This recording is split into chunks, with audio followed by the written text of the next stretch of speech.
శ్వాస ఆగితే ప్రాణం పోతుంది, ఇది మనకు తెలిసిన నిజం. కానీ ఆగని శ్వాసే ఉంటే, కాలం తీరిన, యుగాలు మారినా ఇంకా బ్రతికే ప్రాణం ఉంటే ఇది ఒక కథ కాదు, ఇది ఒక దేవతల మానవ జీవితం. అదే చిరంజీవి తత్వం.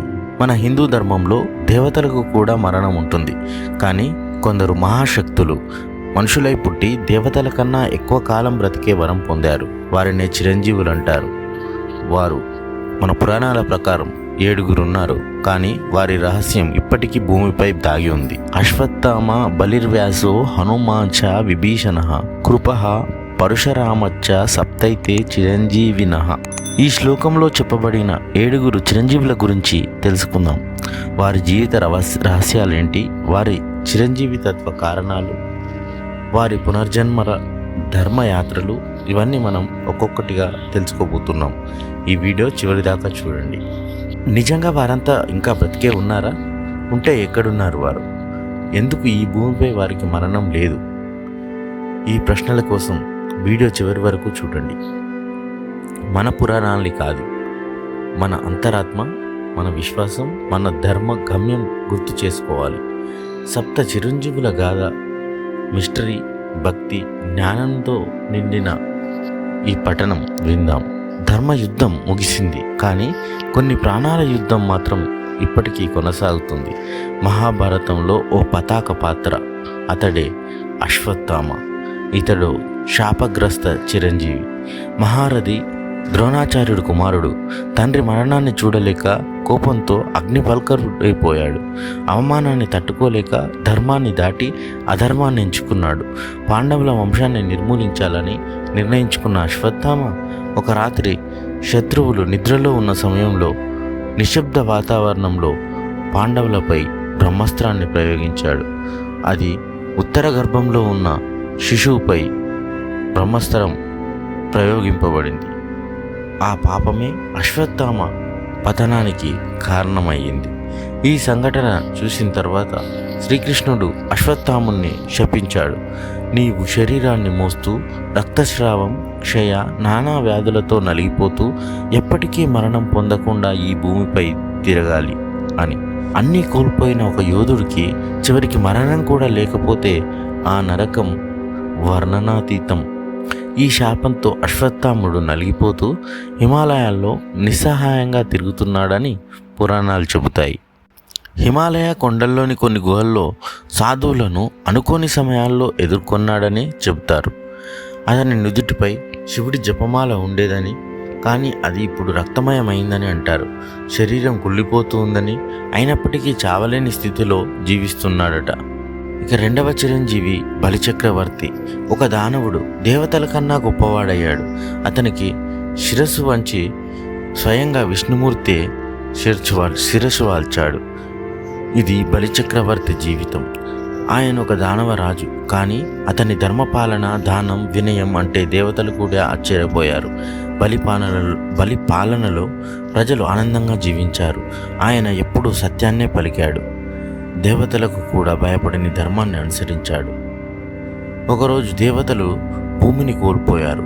విష్ణువు వామనావతారంగా ఒక బాలకుని రూపంలో బలి వద్దకు వచ్చాడు. వేణువాడుతూ కనువిందైన చిరునవ్వుతో ఇలా అడిగాడు, బలి మహారాజా, నాకు 3 అడుగుల భూమి కావాలి అని. బలి నవ్వుకున్నాడు. మరిన్ని అడుగులు అడగవచ్చు కదా బాలక అని. కానీ వామనుడు నిశ్శబ్దంగా నిలిచిపోయాడు. ఆ తర్వాత విష్ణుమూర్తి 1 అడుగు భూమిని కొల్చాడు. 2వ అడుగు ఆకాశాన్ని కొల్చాడు. 3వ అడుగు పెట్టేందుకు ఎక్కడ పెట్టాలని బలిచక్రవర్తిని అడుగుతాడు. అప్పుడు బలిచక్రవర్తి 3వ అడుగును పెట్టేందుకు స్థలం లేకుండా పోయింది కనుక తన తలపై అడుగు పెట్టమని చెప్తాడు. అప్పుడు విష్ణుమూర్తి బలిచక్రవర్తి తలపై కాలు పెట్టి పాతాళానికి తొక్కేశాడని మన పురాణ గాథలు చెప్తాయి. ఇది ఓ దానవుడి ధర్మగాథ, తాను చేసిన మాట నిలబెట్టుకున్న పవిత్ర విరమణ గాథ. విష్ణువు ప్రసన్నమై బలితో ఇలా అంటాడు, బలిచక్రవర్తి, నీ ధర్మాన్ని చూసి ఆశ్చర్యపోయాను. నీకు వరమిస్తాను. నీకు భూమిపై తిరిగి రావడం కలియుగాంతంలో జరుగుతుంది. నీకు పాతాళంలో రాజ్యం, కానీ కలియుగాంతంలో తిరిగి భూమిపై నువ్వు పాలన చేస్తావు. ఇప్పటికీ బలిచక్రవర్తి పాతాళలోకంలో ధ్యానంలో ఉన్నాడని అంటారు. అతని ధ్యానం నుంచి విరమించి తిరిగి భూమిపై అడుగు పెడితే అది ధర్మానికి పునరాగమనం అనుకుందామా, లేదా కలియుగాంతానికి సంకేతం అని అనుకుందామా? బలిచక్రవర్తి తిరిగి వస్తే మనం సిద్ధంగా ఉన్నామా?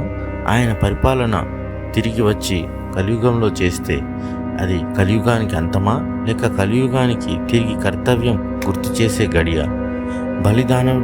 బలి చక్రవర్తి దానవుడిగా పుట్టినా దేవతల కంటే ఎక్కువగా ధర్మానికి మార్గదర్శి అయ్యాడు. మీరే చెప్పండి, ధర్మం అనేది జన్మతో వస్తుందా, లేక మన నడవడికతో నిర్ణయించబడుతుందా? ఇక మూడవ చిరంజీవి హనుమంతుడు. అతడు దూకితే సముద్రం తడబడుతుంది, అతడు కుప్పకూలితే రావణ లంక వణికిపోతుంది. కానీ అతడి గుండెల్లో మాత్రం రామనామమే శాశ్వత బలం. ఇతని పేరు వినగానే మన శరీరంలో ఓ శక్తి ఊపిరాడుతుంది. అతడే హనుమంతుడు, వాయుపుత్రుడు, భక్తి మార్గానికి జీవంగా నిలిచిన యోధుడు. అంజనాదేవి పుత్రుడిగా జన్మించిన హనుమంతుడు వాయుదేవుని ఆశీర్వాదంతో అగ్ని తట్టుకునే శరీరం, అభేద్య బలం, గగనాన్ని చీల్చే శక్తి పొందాడు. అతడి తపస్సు రాముని సేవ, అతడి ఊపిరే రామనామం. రామాయణం ముగిసిన తర్వాత శ్రీరాముడు హనుమంతుడిని ఇలా ఆశీర్వదిస్తాడు: యావత్ రామనామం భూమి మీద ఎక్కడ వినిపిస్తుందో నువ్వు అక్కడే ఉంటావు, ఎక్కడ పూజలో నిన్ను పిలుస్తారో నీవు అక్కడే ప్రత్యక్షమవుతావు. అందుకే రామనామం ఉన్నంత వరకు హనుమంతుడు మరణించడు. పురాణాల ప్రకారం హనుమంతుడు ఇప్పటికీ హిమాలయాల్లో తపస్సులో ఉన్నాడని అంటారు. కొన్ని ఆలయాల్లో రాత్రివేళ హనుమంతుని పాదాల గుర్తులు కనిపిస్తాయని, కొందరు ఆయన దర్శనం కలిగిందని నమ్ముతుంటారు. ఉదాహరణకు హిమాచల్ ప్రదేశ్లోని యాక్ష గుహ, ఆంధ్రప్రదేశ్లోని అంజనాద్రి పర్వతం, ఈ ప్రాంతాల్లో కొన్ని మిస్టీరియస్ ఘటనలు జరిగాయని ఇప్పటికీ అక్కడి లోకల్ ప్రజలు చెప్తుంటారు. ఒక బాబా ఉత్తరాఖండ్లో ఉండే ఆశ్రమంలో హనుమంతుడు రాత్రి సమయంలో వచ్చి ప్రదక్షిణలు చేస్తాడని చెప్పారు. అక్కడ రాత్రులు సువాసన, అగ్ని జ్వాల, పదచిహ్నాలు కనిపించేవని అంటారు. మన ఇంట్లో హనుమంతుడి ఫోటో ఉండొచ్చు, ఆలయంలో విగ్రహం ఉండొచ్చు, కానీ హనుమంతుడు మన గుండెల్లో ఉన్నాడా? మీరు ఎప్పుడైనా హనుమంతుని ప్రత్యక్షంగా చూశారని చెప్పే వాళ్ళని చూశారా? లేదా ఆ భక్తిలో హనుమంతుని అనుభవించారా? కామెంట్స్లో చెప్పండి. వారు గాలి రూపంలో ఉంటే మన శ్వాసే వారిని కలిసే మార్గం అని గుర్తుంచుకోండి. ఇక 4వ చిరంజీవి విభీషణుడు. విభీషణుడు రావణుని తమ్ముడు, కానీ రాక్షసత్వం దాటిన రాక్షసుడు. తన కులాన్ని వదిలేశాడు, కానీ ధర్మాన్ని వదలలేదు. అతడే విభీషణుడు, ధర్మాన్ని ఎంచుకున్న రాక్షస రాజు.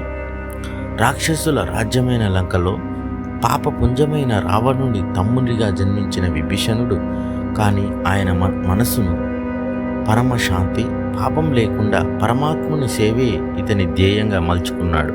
రావణుడు సీతను అపహరించినప్పుడు విభీషణుడు తన అన్నయ్య అయిన రావణాసురుణ్ణి అడ్డగించాడు. ధర్మబద్ధంగా జీవించమని చెప్పాడు, కానీ రావణుడు వినలేదు. ఆ కారణంగా విభీషణుడు తన కుటుంబాన్ని, తన రాజ్యాన్ని వదిలి శ్రీరాముడిని శరణు కోడి శరణాల వద్దకు వచ్చాడు. శత్రువుల తమ్ముడైన విభీషణుని కూడా రాముడు అంగీకరించాడు. అది రాముని కరుణాగుణానికి ఒక చిహ్నం. ఆయన విభీషణునికి ఒక వరం ఇస్తాడు: విభీషణ, నీకు చిరంజీవితత్వం కలుగుతుంది, నీ తరం ఈ భూమిపై ధర్మాన్ని నిలుపుతుంది, నువ్వు లంకను శాంతితో పాలించు అని ఒక వరం ఇస్తాడు. విభీషణుడు అప్పటి నుంచి లంకను ధర్మబద్ధంగా పాలించాడని పురాణాలు చెబుతున్నాయి. కలియుగంలోనూ పాతాళ గుహల్లో, పర్వత ప్రాంతాల్లో ఒక రహస్యాత్ముడు ధ్యానంలో ఉన్నాడని చెప్తారు. శ్రీలంకలోని రావణ ఎలా గుహ, నువారా ఎలియాలోని బటాలోయలు, అక్కడి స్థానికులు చెప్తున్న కథల ప్రకారం ఒక వ్యక్తి రాత్రి సమయంలో దర్శనమిస్తాడని, తన చుట్టూ గంధపు వాసన, తేజస్సుతో మెరిసే కనులు, కానీ మిగతా శరీరం మోక్ష సాధనలో నిమగ్నమై ఉంటుందని అంటారు. మరి అతడు విభీషణుడేనా? విభీషణుడు రావణుడిని వదిలేశాడు, కానీ సత్యాన్ని పట్టుకున్నాడు. నిజమైన ధర్మం అంటే ఏమిటో ఆయన జీవితం మనకు నేర్పుతోంది. మరి మీరు చెప్పండి, కుటుంబంలో ఎవరైనా తప్పు చేస్తే నిజం కోసం వారిని ఎదిరించగలరా? విభీషణుడు మనలో ఉన్న అంతర్గత ధైర్యాన్ని, ధర్మాన్ని ఎంచుకునే శక్తికి ఒక రూపం. మీరు ఎప్పుడైనా నిజం కోసం పోరాడటానికి మీ వాళ్ళని ఎదిరించారా? విభీషణుడు రావణుడిని వదిలేశాడు, కానీ సత్యాన్ని పట్టుకున్నాడు. నిజమైన ధర్మం అంటే ఏంటో ఆయన జీవితం మనకు నేర్పుతోంది. మరి మీరు చెప్పండి, కుటుంబంలో ఎవరైనా తప్పు చేస్తే నిజం కోసం వారిని ఎదిరించగలరా? విభీషణుడు మనలో ఉన్న అంతర్గత ధైర్యానికి చిహ్నం, ధర్మాన్ని ఎంచుకునే శక్తికి రూపం. మీరు ఎప్పుడైనా నిజం కోసం పోరాడడానికి మీ వాళ్ళని ఎదిరిస్తారా? ఇక మరో చిరంజీవి వేదవ్యాస మహర్షి గురించి తెలుసుకుందాం. ధర్మ యుద్ధాన్ని రాసినవాడు, కాలానికి కథకుడు, సత్యానికి మౌనమైన పాఠశాల అయినవాడు. అతడు యోధుడు కాదు, కానీ అతడి కలం యుగాలను కదిలించింది. అతడి వేదవ్యాస మహర్షి. పారాశర మహర్షి మరియు సత్యవతీదేవి కుమారుడిగా జన్మించిన వ్యాసుడు జన్మించడమే కాదు, జ్ఞానంలోనే పుట్టాడు. వేదాలను 4 భాగాలుగా విభజించినవాడు, మహాభారతాన్ని రచించినవాడు, భాగవత పురాణం నుండి బ్రహ్మసూత్రాల వరకు జ్ఞానసంద్రాన్ని ఒంటరిగా తీర్చిదిద్దినవాడు. అతడి కలం కేవలం పదాలు రాయలేదు, కాలాన్నే సాక్షిగా చేసింది. ఇతనికి దేవతల దీవెన ఏమిటంటే, కలియుగాంతంలో జ్ఞానం క్షీణించినప్పుడు మరలా ప్రకాశించేందుకు నీకు చిరంజీవితత్వం కలుగుతుందని దేవతలు జీవించారు. ఇది దేవతల వరం. వ్యాసుడు కాలాన్ని దాటిపోయాడు. ఇప్పటికీ అతని జ్ఞాన చైతన్యం భూమిపై ధ్యాన రూపంలో నిలిచి ఉంది. హిమాలయాల్లో ఉన్న ఓ అతి రహస్యమైన ప్రదేశంలో, బద్రీనాథ్ సమీపంలోని వ్యాస గృహ, అక్కడ ప్రతి 12 సంవత్సరాలకు ఒకసారి దేవతా శక్తులు కనిపిస్తాయని అంటారు. సాధువులు చెబుతున్నట్టు వ్యాసుడు ఇంకా అక్కడే ధ్యానంలో ఉన్నాడట. వ్యాసుడి ఊపిరిలో ఇప్పటికీ ఓం నమో భగవతే వాసుదేవాయ అనేది ఊగుతుందట. వ్యాసుడు ఇప్పుడు మాట్లాడట్లేదు, కానీ ఆయన మౌనం కూడా వేదం వల్ల స్పష్టంగా ఉంది. ఆ మౌనమే భవిష్యత్తులో కల్కి అవతారం ఏర్పడే సమయంలో మనిషికి జ్ఞానబోధ ఇవ్వబోతోంది అంటారు. వ్యాసుడు తిరిగొస్తాడా, లేక ఆయన రచనలు రప్పించే పునర్జన్మ మనదేనా? వ్యాసుడు మాటలు రాశాడు, అవి యుగాలను మలిచాయి. ఇప్పుడు ప్రశ్న ఏంటంటే, ఇన్ని వేదాలున్నా మనం జ్ఞానం వైపు చూస్తున్నామా, లేక వ్యాసుడు తిరిగి రావాల్సిన అవసరాన్ని మనమే సృష్టిస్తున్నామా? మన ఇంట్లో భాగవతం ఉంటే వ్యాసుడు అక్కడే ఉన్నాడని గుర్తుంచుకోండి. ఆయన రాసిన ప్రతి వాక్యం మనలోని చైతన్యాన్ని మేల్కొల్పుతుంది. ఇక 6వ చిరంజీవి గురించి తెలుసుకుందాం. అతడు కాలానికి గురువు, కృపాచార్యుడు. ధర్మానికి ఒక గురువున్నాడు. ఆ గురువే కాలానికి ముందే పుట్టాడు, కాలానికి ధర్మాన్ని నేర్పుతున్నాడు. అతడి పేరే కృపాచార్యుడు. అతడే మన 6వ చిరంజీవి. మనకు కృపాచార్యుడు పరిచయం కావడం మహాభారతంలో ఉంటుంది. ద్రోణాచార్యుడి స్నేహితుడిగా, కౌరవుల గురువుగా, యుద్ధ నిపుణుడిగా. కానీ అతని గొప్పతనం అది కాదు. ఆయన కాలాన్ని దాటి బ్రతికినవాడు. కలియుగంలో ధర్మం క్షీణించినప్పుడు కృపాచార్యుడు జ్ఞానంగా మారి మార్గదర్శిగా మారతాడని అతడికి ఓ వరం ఉంది. దేవతలు ఇలా దీవిస్తారు, కలియుగమంతా నీ జ్ఞానం అవసరం ఉంది కృపాచార్య, కాబట్టి నీకు మరణం ఉండదు, నువ్వు పునీతుడివై భూమిలో తిరుగుతావు అని దేవతల వరం ఉంటుంది. ఇది ఒక ధర్మానికి ఇచ్చిన ఆస్తి. పురాణాల ప్రకారం ధర్మం మారిపోతున్న ఈ యుగంలో కృపాచార్యుడు ఒక మౌన తపస్విగా భూమిలో తిరుగుతున్నాడు. కొందరు సాధువులు చెబుతున్నది ఏంటంటే, ఒక వృద్ధుడు వేసవి ఉదయాన గిరిజన అరణ్యాలలో ఓ ప్రాచీన ధర్మబోధ చేస్తాడు. అతడికి పేరు లేదు, కానీ వాక్యాలు మాత్రం వేదాల వలె ఉంటాయంటారు. ఆ వృద్ధుడిని కలిసిన వాళ్లకు ఆత్మశాంతి లభించిందంటారు. ధ్యానం చేస్తున్న వారి చింతకు రావడమే కాక వారి సందేహాల్ని జ్ఞానబోధగా తీర్చాడంటారు. అతడే కృపాచార్యుడా? అతనిలో కాలం మారిన జ్ఞానం మాట్లాడుతుందా?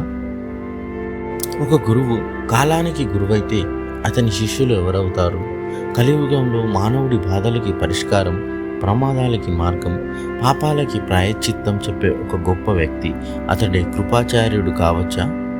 మీరు ఎప్పుడైనా ఇలాంటి వ్యక్తిని కలిశారా? ఒక వృద్ధుడు మాట్లాడిన ఒక మాట జీవితాన్ని మార్చిందా? కృప అంటే కృపాచార్యుడి జ్ఞానమే కదా. మరి కల్కి అవతారం కోసం సిద్ధంగా ఉన్న గురువు పరశురాముడు మనం సిద్ధంగా ఉన్నామా? మన లోపల దాగి ఉన్న పాపాన్ని తొలగించేందుకు, ధర్మాన్ని తిరిగి పొందేందుకు మనం కూడా ఓ కల్కి కావాల్సిన సమయం దగ్గర పడుతుందా? పరశురాముడు తపస్సు చేస్తున్నాడు, మనం మాత్రం ఏం చేస్తున్నాం?